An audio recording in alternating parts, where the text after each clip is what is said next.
Recording. Okay. Hey, Bruce, how you doing? Good, good. How you doing today, Gene? Pretty good, pretty good. Thank you for asking. Let's just give a quick round of intros to our lovely audience, who we are and what we're about to do, and let's kick off with some, useful discussion. Sounds like a With you. plan. Yeah. So, So tell everyone. first of all, we want to just thank everyone for coming to another one of our conversations where we answer different questions and so on. Future sessions, one of the things we've been talking about is maybe opening this up to people also. That's right.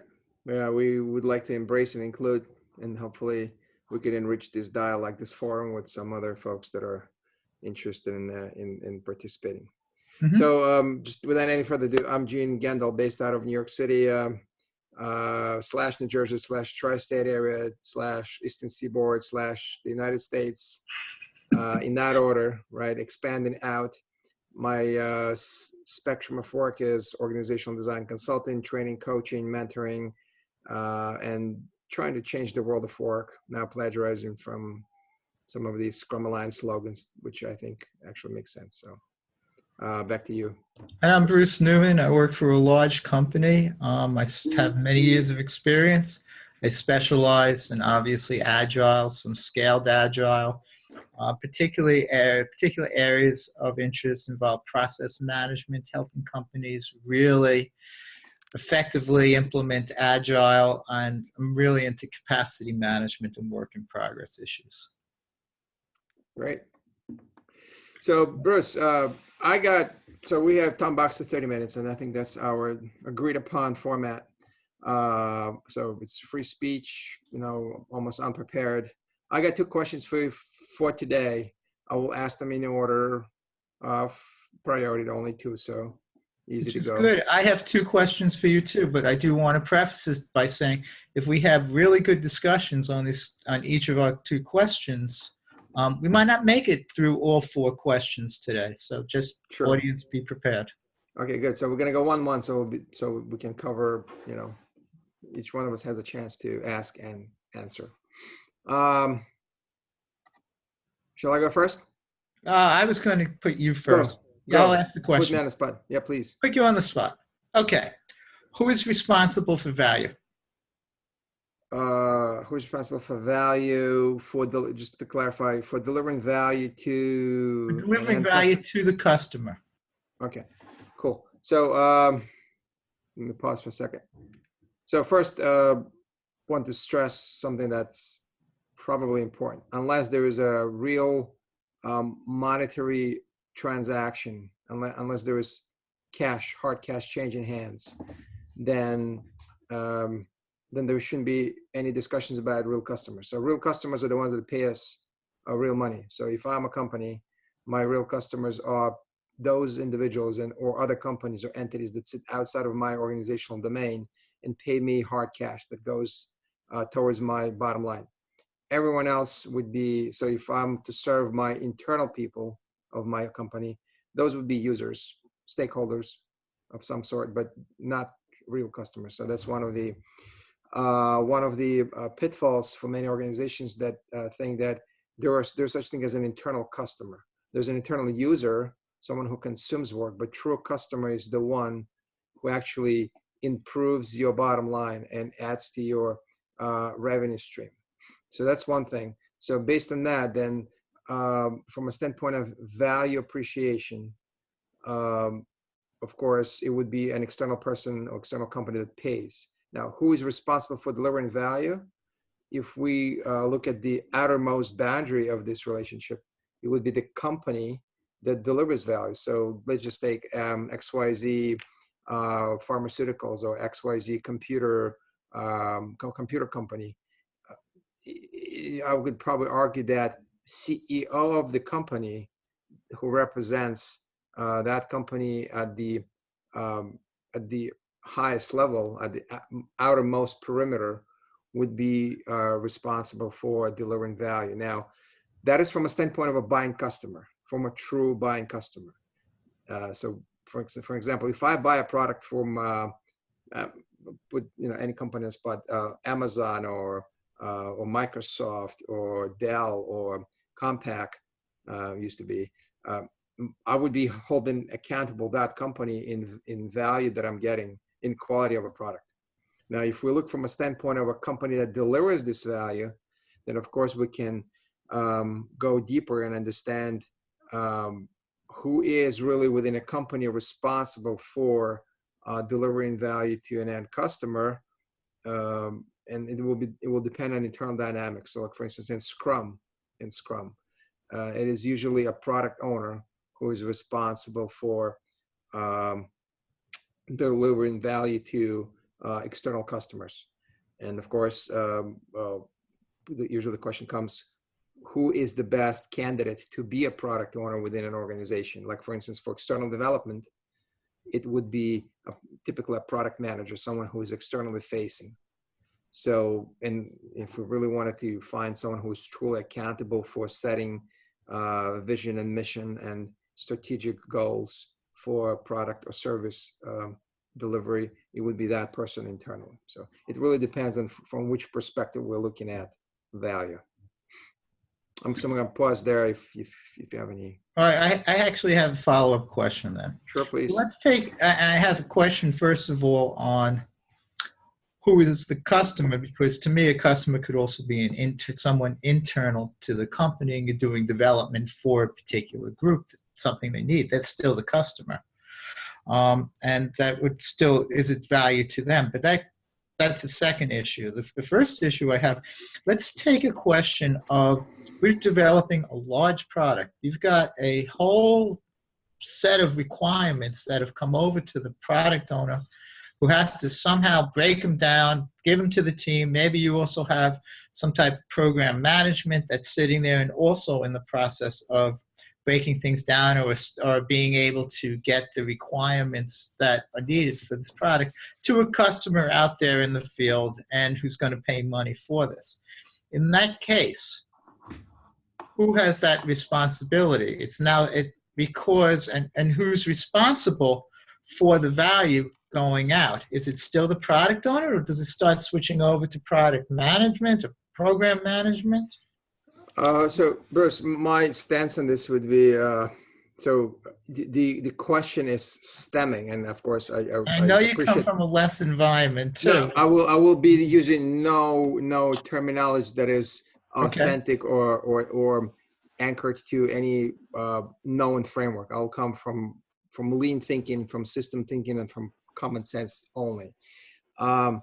In general, I'm a big skeptic when it comes to programs and program managers, portfolios and portfolio managers, or anything that is archaic and orthodox in terms of organizational design. Because if we look at true value, how value goes from delivery people, from delivery centers, developers to customers, external customers, then we can easily identify extra unnecessary organizational layers that sit in between. And by having those layers a part of the organization, as a part of the organizational structure, we will naturally look for responsible and accountable and informed. So we will be falling back into the old paradigm of having too many chefs in the kitchen, too many responsible people, ultimately not anyone being responsible, because the thicker, the more complex our organizational structure is, the more difficult it is to find a truly accountable person. That's why and that's regardless of any framework. In fact, some companies are totally neutral and agnostic of any frameworks. The leaner you are, the flatter you are, the easier it is to find an accountable person who's truly accountable, and whose well-being, whose salary, whose paycheck depends on organizational success, not indirectly, but directly. Okay, so let me ask you this. Yep. Sure. I've got a product owner who's just received a whole slew I'm sorry, so much for going question by question, Yeah, but please. Yeah. this is an interesting conversation. Product owner has just received a whole bunch of requirements for a new product. Okay, now he or she is sitting there and saying, I'm going to break these down and work with the teams. I've got to put these in, set up the backlog, and there might be multiple teams involved and so on. So you've got a little bit of a hierarchy there if there are enough teams and it's a big enough project. But then it's up to you're saying it's really the responsibility of the product owner to go out to the customer or potential customers and make sure the requirements are that they're building for the product they're going to build are the correct ones. Because if they're not, they're going to build a product that's going to miss the market. So that's a lot of responsibility. You're putting that product owner as the center point. Is that the correct? Is that exactly the appropriate way of saying it? This is actually, well, for many organizations, this is unfortunately, it's an ill-defined way to perceive and execute Scrum. I'm not even talking about large-scale Scrum. I'm talking about basic Scrum. A product owner is not a person, and I'm not sure where people get it, actually, is not a person who is responsible for collecting requirements or for entering requirements into an electronic tool of record. A product owner has a completely different function, and if people go back to the Scrum guide, they will understand this is something we invented yesterday. So, for instance, in larger organizational settings, and I'm consciously avoiding using the as I mentioned, less terminology. In more complex organizational settings, if we take a look at basic Scrum, in fact, we have to delineate between copy-paste Scrumming, copy-paste Scrum, where you have a bunch of Scrum teams or quasi-Scrum teams running around doing their own thing, versus teams working together collectively on the same product for the same product owner. That's a completely different, two different setups. But in Scrum, especially in large complex settings, clarifications and details must flow as much as possible between teams and stakeholders directly, without much intervention and micromanagement by a product owner. A product owner is not responsible for that. A product owner is responsible for setting priorities. So there's a difference between prioritization and clarification. Of course, we put a product owner in a position where he or she needs to be that administrative person who collects requirements, writes up Jira tickets, and it obviously will kill ambition. It will kill drive, will kill eagerness, and of course it also comes back to the fact that someone has missed the plot. This is not the proper role. This is not how the role should be implemented. So that would really be my stance, right? So okay, it's going back to organizational design structure and proper understanding of basic Scrum, as well as Scrum in scaled settings. I would agree with that to a point, mainly because what's going to happen now, let's take the situation of what happens if the product hits the market and it misses. It misses its market. I know it's hard to believe that any company would spend tons of money and miss the market. But we'll say, yeah, it happens on occasion. So they come back now and they say they have an internal assessment, evaluation, and say, what happened? Where did we miss the market? How did we miss on this so badly? And who do we speak to about this? And where does the fault lie? Now, is it on the product owner? Is it on the requirements? And I'm not saying we had a situation where in one case, this goes back many years, we farmed out a product for development to India, and they built a beautiful product for us. Only problem is it wasn't what we ordered. So the question is, what happens? Who takes that responsibility? Is it an organizational structure, would you say? Is it the way they could have implemented agile?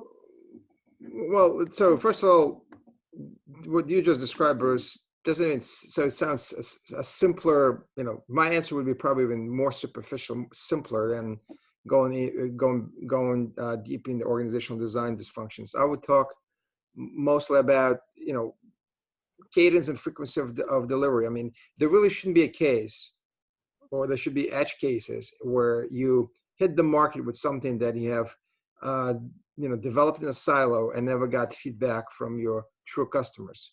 So of course, if you that sounds like a waterfall case where you develop something for a long time, with very long cycle time and very long feedback loops, and then you deliver something to the market, and voila, there was a surprise.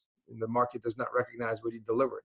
So this is why transparency and flatness are so important. More often than not, when you have multiple organizational layers, when you have more complex structures such as projects roll into the programs roll into portfolios rolling into portfolios of portfolios, then you have this problem, because by the time you reach the market, so much time passes and so much money gets burned and so many efforts are being spent.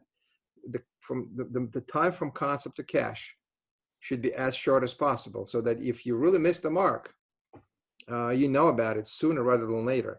And really, in my experience, majority, in most of the times, these questions of who is accountable and who is responsible do not really come from the angle of what do we really need to do to improve.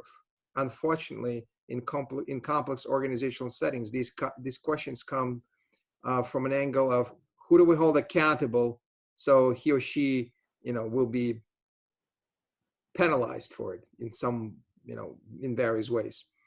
And that is not really we tried in agile environment, in agile culture, in agile settings. This isn't really the reason why we do assessments and retrospectives. And Understood. And one of the things about the iterations and the testing within it is to be able to go out and possibly, while you're in the midst of development, get this feedback from your customers and so on, and make sure that what you're building is in fact what they need. I do want to point out there is a difference, though, big difference when you're building a hardware device versus something out of software, which is a lot more flexible and doesn't have the long development time. I would agree with that, actually, maybe in part because, so I agree with hardware, it could be slightly different, but there are great case studies from telecom, actually in large scale Scrum. Now I'm going to say on large scale Scrum site, there are examples, there are case studies, very thorough ones, of delivering products to end customers, true customers that combined both software and hardware, like towers and cells and the computers and servers. So it would be an interesting place to go and read up in those. But I would agree, yeah. So depending on the work type, things could be slightly different, like not, so. Okay. Yeah. I'm having a little computer problems here, so I don't know if my picture is. No, you're looking great on my end. Okay, Yep. that sounds good. I've shot my load. We're already 17 minutes into this, and I've asked Mike one question, which went into a few. So now it's time to turn the tables and ask me that one question, which might just go into multiple questions. Sure. So I got a few. Let me shoot this one at you. And with a small preface. So when I go into a company, I always see a short list of topics or dimensions where a company does not wish to go, because to them it's almost like an untouchable area, and they're not comfortable rocking that space because it just requires real organizational changes, and they don't wish to do it. Such areas typically are HR, budget and finance, location strategies, and vendor management, at least in my experience. Out of those four, I would like to ask for your experience with outsourcing, vendor management, specifically in environments where a company or a client company want to do agile or want to go agile, and they're now facing up against an array of preferred vendors that obviously they on fixed SOWs, have very fixed legal contracts that bind them to a client. And of course, there's a whole gamut of challenges that comes with it. So I would like to ask for your experience with that. Hopefully you have some thoughts Sure. to share. Sure. One of the things that we've had companies that I've worked with in situations that I've been involved with where we've had problems is where you have either the parent company or the vendors they're working with are either not agile, or some of them are agile, or they're in different iterations or different ways of implementing. And you almost feel like you're talking apples to oranges in terms of what you're going to be, what the delivery is, and when you're going to hear from that company. And so let's take the situation of a development, and a company that is agile is outsourcing to a company that is not agile. And that becomes a big problem because you've got a company that's the parent company that's agile, and they're sitting there and they're saying, we're expecting deliveries here, here, here, here. But the company that they're working with, who's not agile, is not used to doing these, incremental deliveries. And what ends up happening is you very often have difficulties synchronizing and understanding exactly what's going on and when it's getting done, to the point that the communications really falter, and what invariably gets delivered is delivered late and not what was originally contracted for, regardless of how close the two areas are. And this is a huge problem that I've seen repeated numerous times throughout multiple industries. That being that, I would say the first thing is this lack of communications. And sometimes it's the culture of the other company, sometimes it's the culture of the parent company. What happens is they're not speaking on the same terms. So Bruce, I'm sorry, finish off. I have a clarifying question. Okay. To that effect. Please finish off. No, go on. So I'm gonna play dumb. Forgive my French. So you have a historical relationship with a vendor company XYZ, mm-hmm. who ended up on the preferred vendor list because of some of the old relationships we can only guess about. Okay. And they've been able to deliver in the past. Now there isn't a record of whether it was over budget, whether it was late, but the point is they've delivered working product to the parent. And I'm going to actually not challenge but clarify this.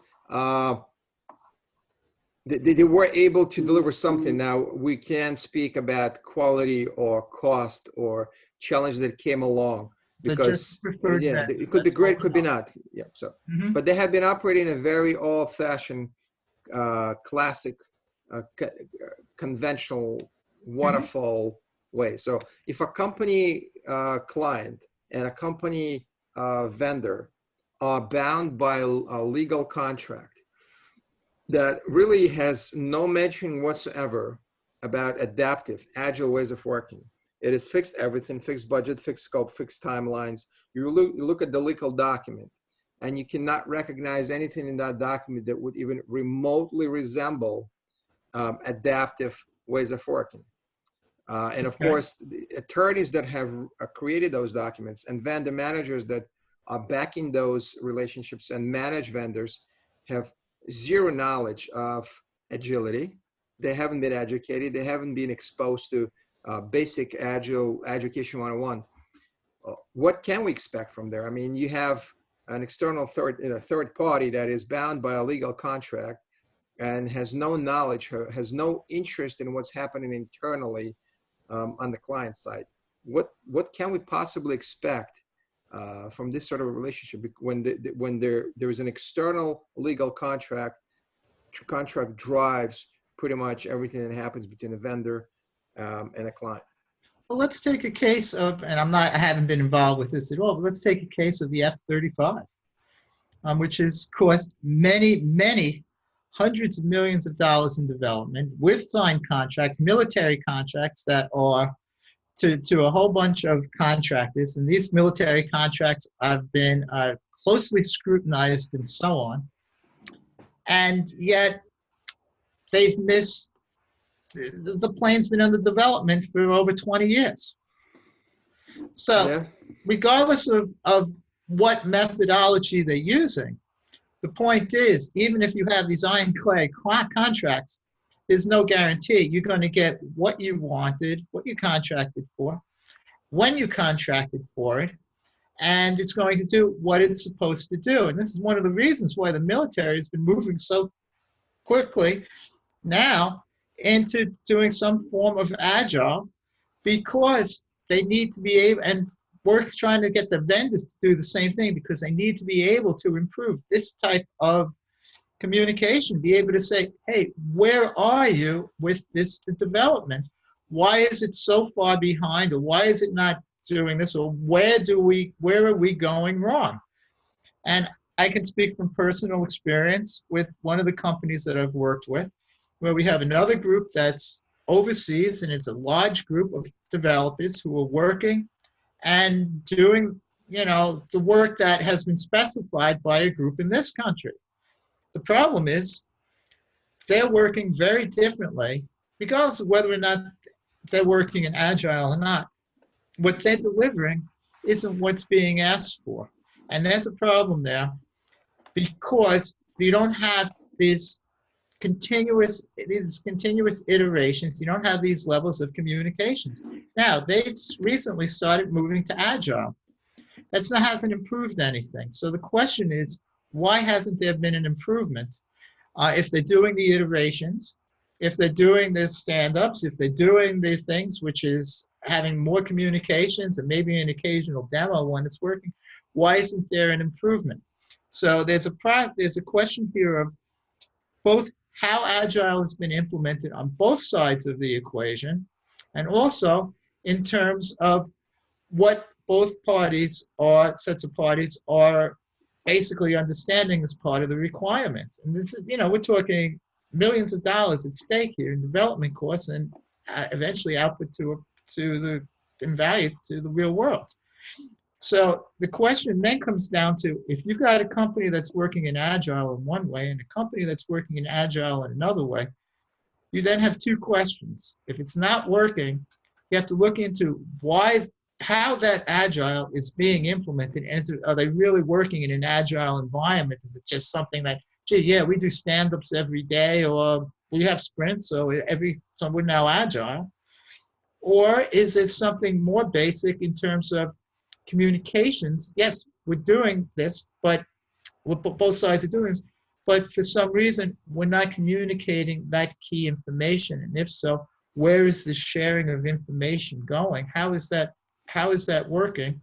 When we can't be co-located because we're separated by 7,000 miles, what can we do to improve that? And those are the issues, I think, that become really critical in large scale and large project development, or even not so large project development, but when you start dealing with outside vendors. And that is, how do you handle the schedule? Even if they're an agile company, maybe how do you handle those types of communication so that what is expected within a certain period of time is delivered, and if it's not going to be delivered, that ahead of time, so that you as the vendor can turn around and speak to them and say, okay, where are the issues and what can we do on our side to modify what our requirements are, or our processes or our deadlines are, to be able to get something that we need. Thanks, Bruce. Yeah, I guess that, thanks for your answer. In my personal experience, just to add a sentence to what you said, any attempt to influence an external vendor by trying to coach or teach their workers at expense of a client without changing legal contracts and legal protocols they follow is almost a waste of time and energy, because there will be always their primary faith and sense of belonging would be with their own organization, the vendor that Exactly. is. So then you have, so then it becomes, and that's exactly right. So then you have a different issue, which is turning around and saying, yeah, we can't work, yes, this is the way they work. They're not going to change for us. How do we work with them? How are we able to work with them? Or even, will we be able to work with them? Or should we be working with a different vendor? Or do we break this down so they get a smaller piece? Yeah. And that different vendor discussions usually uncomfortable, as we both know, and sometimes they cause a lot of political tension, because someone who is on the preferred vendor list for a long time, them being dismissed or now moved to the side, and a company going after a better vendor in the market may create some friction and collision. Exactly. So it becomes a very problematic thing. The more, Well, I'm sorry. I was going to say, let me just add one thing. Tell me if you agree with it or not. And going back to my experience, there were instances where I was around teams and organizations where there was a conscious decision made to amend legal contracts, at least SOWs that were built around specific initiatives, to embed expectations of agile delivery in those documents. So in other words, agile contracts, call them if you wish. And there are guidelines to that. And that did have positive impact on how client companies and client employees interacted with vendors. In fact, there was almost like staff augmentation of vendors into a client pool of people, so that there wouldn't be so much us versus them. We're operating on the contract. Oh, by the way, we're still a Scrum team, but you guys wearing blue shirts and we're wearing pink shirts.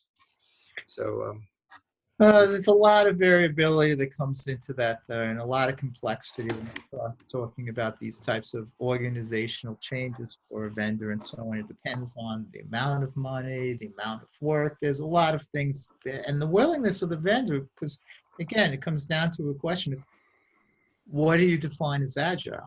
Yeah, okay, we're doing agile. It's agile by itself is a simple concept. I mean, the framework itself is, you've got a few roles, you've got a few events, a few artifacts. It's how it's applied that makes it so complex. And and how you're doing it. If you just say, we've got in a contract, hey, they have to go agile. Someone says, sure, we can go agile. It's that implementation. And that's where the difficulty starts to arise when you start dealing with different vendors, particularly if some of them are somewhat in agile, or they haven't implemented it well, or there's issues, or some companies are still in waterfall. It becomes a very difficult issue. And one of the key things involved is, how do you keep track of that, and how do you handle the communications, and how do you make sure that you've got specific targets that are being reached? well, Interesting discussions today. yeah, thanks to you, and it was a good opportunity to speak to a human and download some of my thoughts, and hopefully it was mutual. Yeah, no, these conversations are great. It's a lot of fun. Yeah. And they're totally unscripted.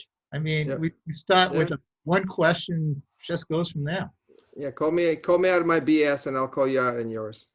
That works for me. So I'm officially asking for your permission to zap it into a video. Go for it. What I'll do is, yeah, I can take these like Zoom, and I can make a copy of it and have it in form, so we can put it right into YouTube. Yeah, I have my Zoom. I'm sorry, not Zoom anymore. I have a YouTube channel, but I'm gonna put it, so you can always take it from there if you wish. Sounds good. Okay. Sounds good. Gene, as always, it was fun. Take care.